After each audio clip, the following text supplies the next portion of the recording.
안녕하세요. 오랜만에 인사드립니다. 안내문을 통하여 진행사항을 알려드렸지만 영상을 통하여 한 번 더 설명드리고자 합니다. 화면에 보이는 그림은 건축사가 계획한 가도면을 추진위해서 직접 3D 프로그램으로 시각화한 것입니다. 흰색으로 표현된 모형은 현재 존재하는 건축물을 나타내고 계획에서 빠진 부분을 나타냅니다. 회색 건물로 표현된 제1풍경체 쪽 자료는 신문기사 등 오픈된 자료를 기반으로 추정하였습니다. 따라서 실제 계획과는 다를 수 있습니다. 제1풍경체 자료뿐만 아니라 건축물의 형태, 배치 등은 향후 조합 설립 후에 변경될 수 있습니다. 오늘 말씀드릴 내용은 부동산 불경기인 지금이 사업을 시작하기 가장 좋은 시점이라는 것입니다.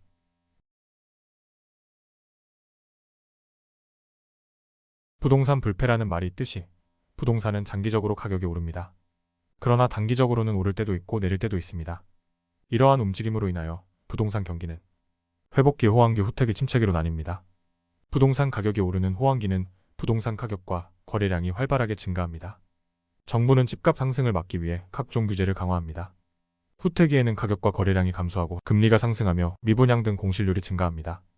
침체기에는 후퇴기와 같은 특징을 지니며 정부는 각종 규제를 완화하기 시작합니다. 회복기에는 가격과 거래량이 증가하기 시작하며 공실률은 감소하며 금리는 하락하기 시작합니다. 우리나라의 이전 침체기와 저점은 2008년부터 2013년입니다. 2000년부터 연평균 18% 상승하던 주택가격은 2008년 서브프라임 모기지라 불리는 미국발 금융위기 이후로 주택가격은 하락하기 시작합니다. 이러한 주택가격 하락은 2013년까지 약 3.8% 하락하였습니다. 이 당시의 경제 상황을 살펴보면 미분양 2008년 16.6만호로 정점을 찍고 2012년 2.9만호로 급속하게 해소되었습니다. 이는 금융위기를 돌파하기 위한 기준금리 인하 때문이었습니다. 2008년 5.0%였던 기준금리는 2012년 2.75%까지 인하되었고 그에 따라 주택담보대출 금리 또한 7.1%에서 4.2%까지 하락하였습니다.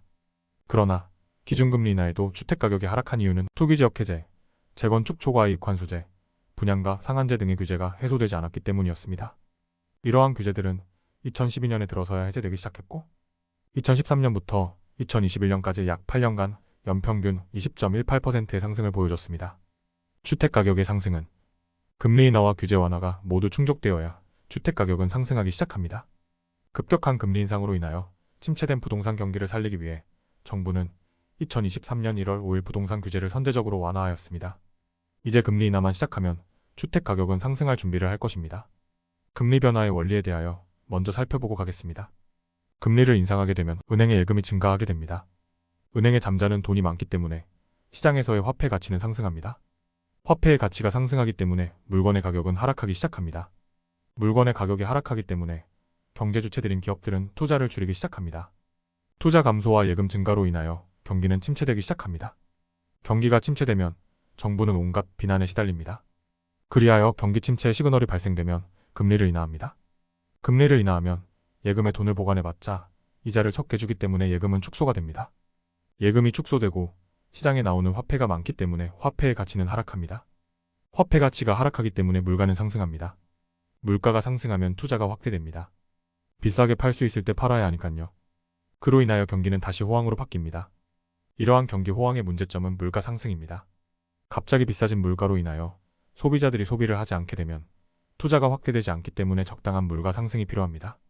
그러한 물가를 잡기 위하여 금리 인상을 시행하고 금리 인상을 시행하면 경기 침체가 일어나기 때문에 다시 또 금리를 인하하기 시작합니다.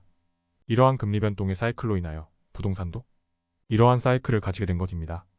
이번 물가 상승의 원인은 경기 호황이 아닌 코로나로 인한 것이었습니다. 코로나가 발발함으로써 전염을 막기 위해 사업장을 폐쇄했어야 했습니다. 그로 인하여 그 사업장에서 생산되던 물품들의 절대적인 양이 줄기 시작합니다. 그러던 도중 이를 강제로 못하게 했다는 명목으로 정부는 코로나 지원금을 뿌립니다. 국민들은 꽁돈이 들어왔다는 인식하에 이를 소비하기 시작합니다. 공급은 줄었는데 수요는 늘어난 것입니다. 공급보다 수요가 높으니 물가 상승은 당연한 것이었죠. 그러는 와중에 러시아 우크라이나 전쟁으로 인하여 물가 상승은 폭발을 하게 됩니다. 이에 따라 인플레이션은 일시적이라 일축했던 연준은 금리 상승을 단행할 수밖에 없었습니다. 그 결과 코로나 이전 0.5%였던 우리나라 기준금리는 10차례에 걸친 인상으로 현재 3.5%를 유지하고 있습니다. 2023년 이후로 기준금리를 동결하고 있고 시장에서는 더 이상 금리 인상은 어렵다고 판단하고 있습니다.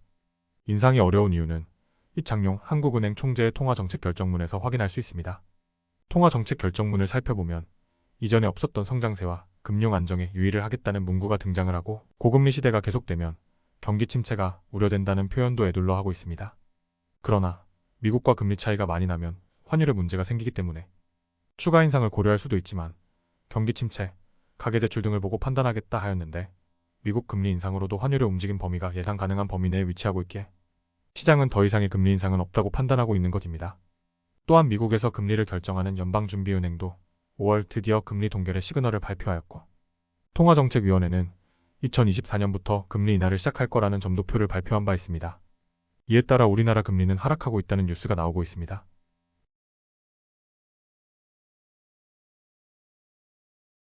현재는 주담대 고정금리 3.7%, 5.9% 변동금리 4.09%, 5.86%로 나타나고 있습니다.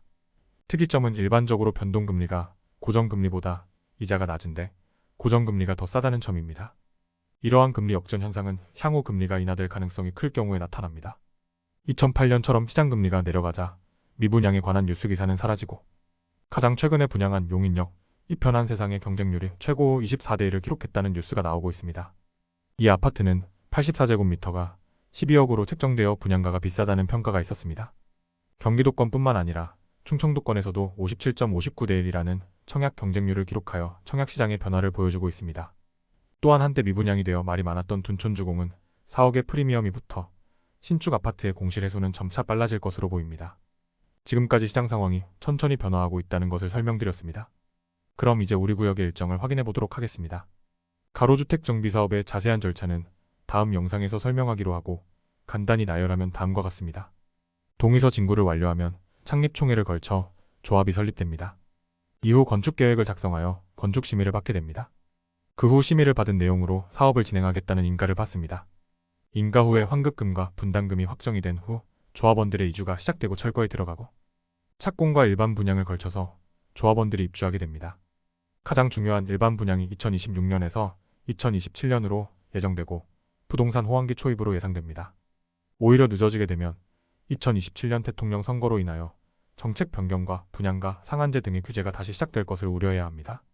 또한 부천시만의 걱정도 존재합니다.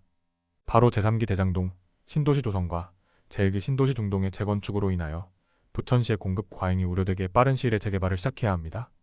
사업성을 좌지우지하는 금리, 규제, 공급 모든 면을 고려했을 때 이제는 재개발을 꼭 해야 할 시기입니다.